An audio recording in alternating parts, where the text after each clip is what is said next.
নমস্কার, আমি সুপর্ণা। একটা ভীষণই দুঃখের সাথে এই ভিডিওটা পোস্ট করছি। আমার ফেসবুকে একটা পেজ ছিল এ কারণেই বলছি, ইউটিউব এবং ইনস্টাগ্রামে এখনও রয়েছে সুপারনাস হোম কিচেন নামে। কিন্তু ফেসবুকেরটা হ্যাকড হয়ে গিয়েছে। হ্যাকাররা সেই নামটা চেঞ্জ করেছে সাকিল লাইফস্টাইল। আর সেই আইডিটাতে গিয়ে প্লিজ আপনারা একটা রিপোর্ট করে দেবেন। আমি এই ঘটনাটা ঘটাতে ভীষণই ভেঙে পড়েছি। আমার এই পেজটা থেকে আর্নিংও হতো, ফলোয়ার্স ছিল প্রায় 16K। সেসবের থেকে আমি পুরো নিঃস্ব, কিচ্ছু নেই এখন আমার। আমার বাচ্চার বয়স যখন 9 মাস, তখন আমি এই পেজটা ওপেন করেছিলাম।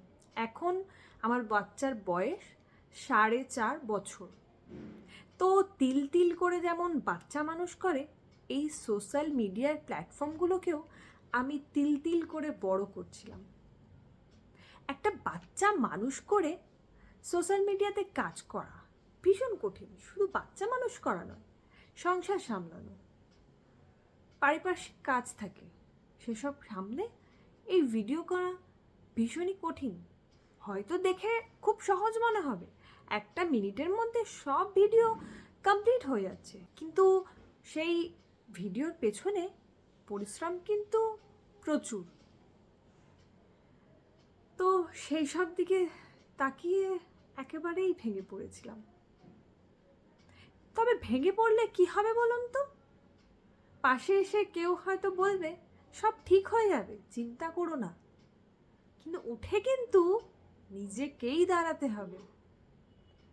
অনেক চেষ্টা করেছি পেজটাকে রেস্কিউ করার, কোনো সমাধান হয়তো হবে না, তাই ভাবলাম আবার শুরু করি সেই প্রথম থেকে। তাই নতুন পেজের নাম রেখেছি সুপর্ণার শখের রান্নাঘর। প্লিজ তোমরা আবারও পাশে থেকো, পেজটিকে ফলো করো, আগের মতোই ভালোবাসা দিও, তাহলেই হয়তো আবারও উঠে দাঁড়াবো। আর তোমরা পাশে থাকলে অবশ্যই ইন্সপায়ারও হব। তাই প্লিজ প্লিজ আবারও ফলো করে দিও শখের রান্নাঘর, সুপর্ণার শখের রান্নাঘর। প্লিজ, ধন্যবাদ।